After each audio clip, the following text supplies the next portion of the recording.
Science of immortality, अमरता का विज्ञान। आप बड़े ही सौभाग्यशाली हो जो आपने ऐसी जगह जन्म लिया जहां स्वयं भगवान मनुष्य रूप में आते हैं और समय समय पर मानव कल्याण के लिए मनुष्य को अमरता का अमृत चखाते हैं। इसी प्रकार से भगवान श्री कृष्ण ने भगवत गीता में अमरता के इस विज्ञान को मानव जाति के कल्याण के लिए कहा।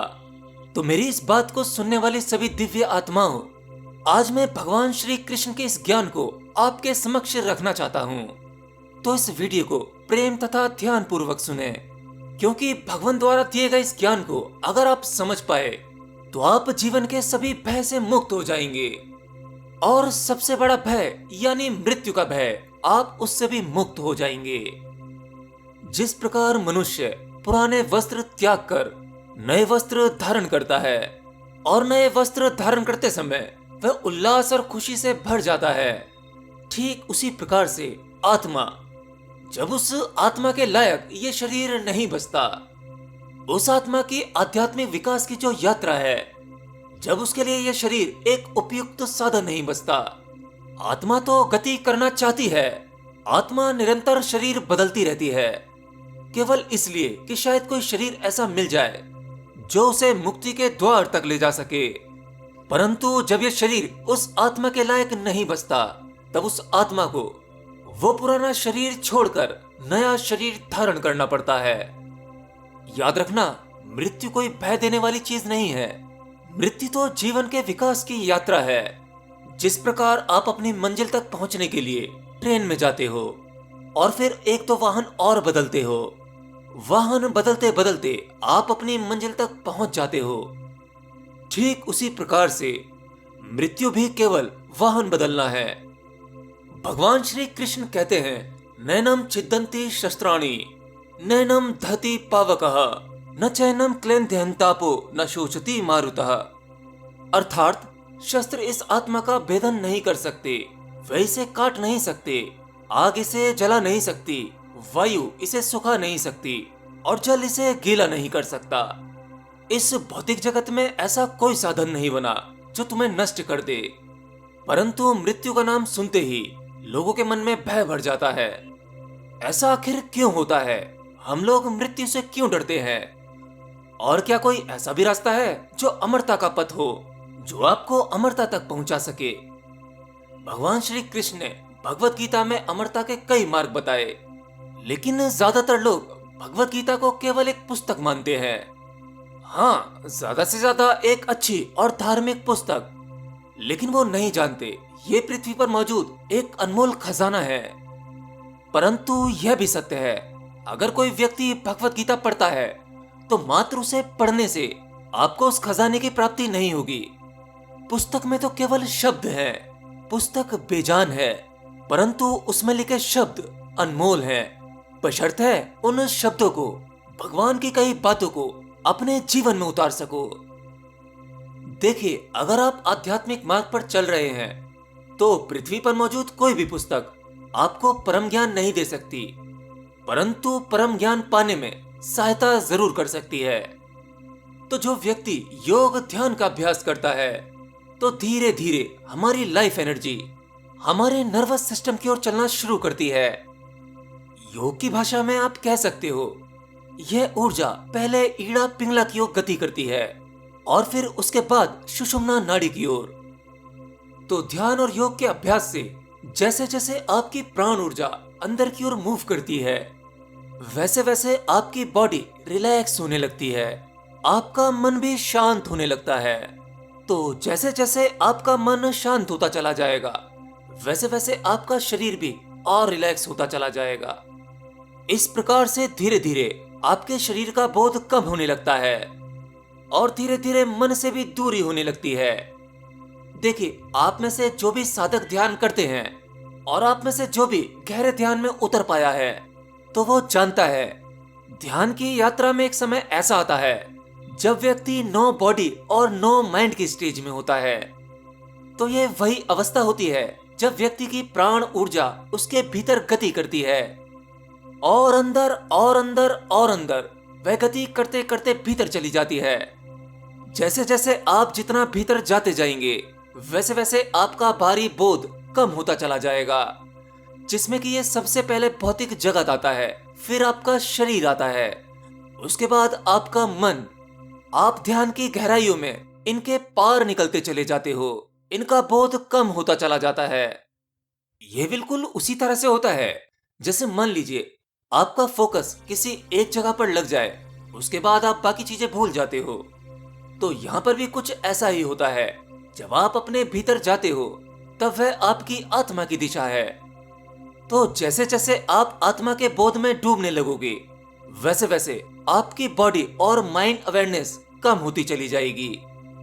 आपकी चेतना धीरे धीरे उस गहरे ध्यान में अंदर की ओर गति करती रहती है, और अंदर और अंदर, और ऐसा करते करते एक स्थान ऐसा आता है जहां के बाद चेतना और अंदर नहीं जा सकती। उसी को सुषुम्ना नाड़ी कहते हैं। वह आपकी चेतना का अंतिम छोर है। और जब आप वहां पहुंच जाते हो तब आपको अपना पूर्ण ज्ञान हो जाता है। आप प्रत्यक्ष रूप से देख पाते हैं कि आप इस शरीर में रहते हुए भी इससे दूर हैं। तो जैसे जैसे आप ध्यान में गहरा उतरते हैं, योग अभ्यास करते हैं, वैसे वैसे आप जानने लगते हैं कि आपकी जो प्राण ऊर्जा है, जो चेतना है, जो आत्मा है, जो इस शरीर को चला रही है, वो इस शरीर से भिन्न है, अलग है। आप अपने जिस शरीर को अपना कहते हैं, ये 50, 60, 70, 80, 90 या 100 किलो का शरीर एक दिन यहीं रह जाएगा। एक योगी ज्ञान होने के बाद ये जानता है कि जो शरीर छूटा है, अभी गिरा है, यह तो एक दिन नष्ट होने ही वाला था, परंतु कुछ ऐसा बच गया जिसके साथ कुछ नहीं हुआ। वह मरा ही नहीं, वह मरेगा भी नहीं।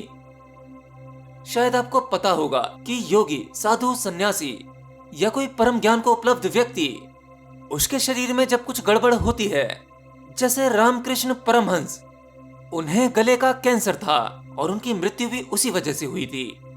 उन्हें इतनी गंभीर बीमारी होने के बाद भी उन्होंने कभी इस विषय में चिंता नहीं की।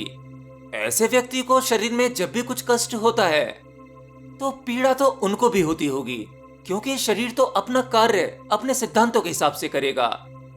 एक योगी को भी दर्द महसूस होता है, परंतु अपने आप को वह उससे दूर महसूस कर पाता है। वह अपनी आत्मा के गहराई में जाकर परम आनंद में खो जाता है। वैसे अगर रामकृष्ण परमहंस चाहते तो अपनी योग की शक्ति से अपने शरीर की कोई भी बीमारी को ठीक कर सकते थे, परंतु एक परम ज्ञानी ऐसा क्यों नहीं करता? क्योंकि उसे पता है ये शरीर तो जाने ही वाला है। आज जाता है तो चला जाए, अगर मैं इसे कुछ दिन रोक भी लूंगा तो उससे क्या हो जाएगा? मरना तो है ही, आज नहीं तो कल जाना ही होगा। और एक योगी को मृत्यु का भय नहीं होता। वह जानता है मृत्यु है ही नहीं, तब भला उसे मरने में क्या डर लगेगा? वह तो राजी खुशी जब मृत्यु आएगी वह शरीर छोड़ देगा, क्योंकि वह तो इस शरीर में रहते हुए भी परम आनंद को जान चुका है। शरीर छोड़ने के बाद भी वह उस परम आनंद में रहेगा। जब आपको भीतर का ज्ञान होता है तो आप 24/7 आउट ऑफ बॉडी के एक्सपीरियंस में जीने लगते हो। आपको अपने शरीर का बोध नहीं होता।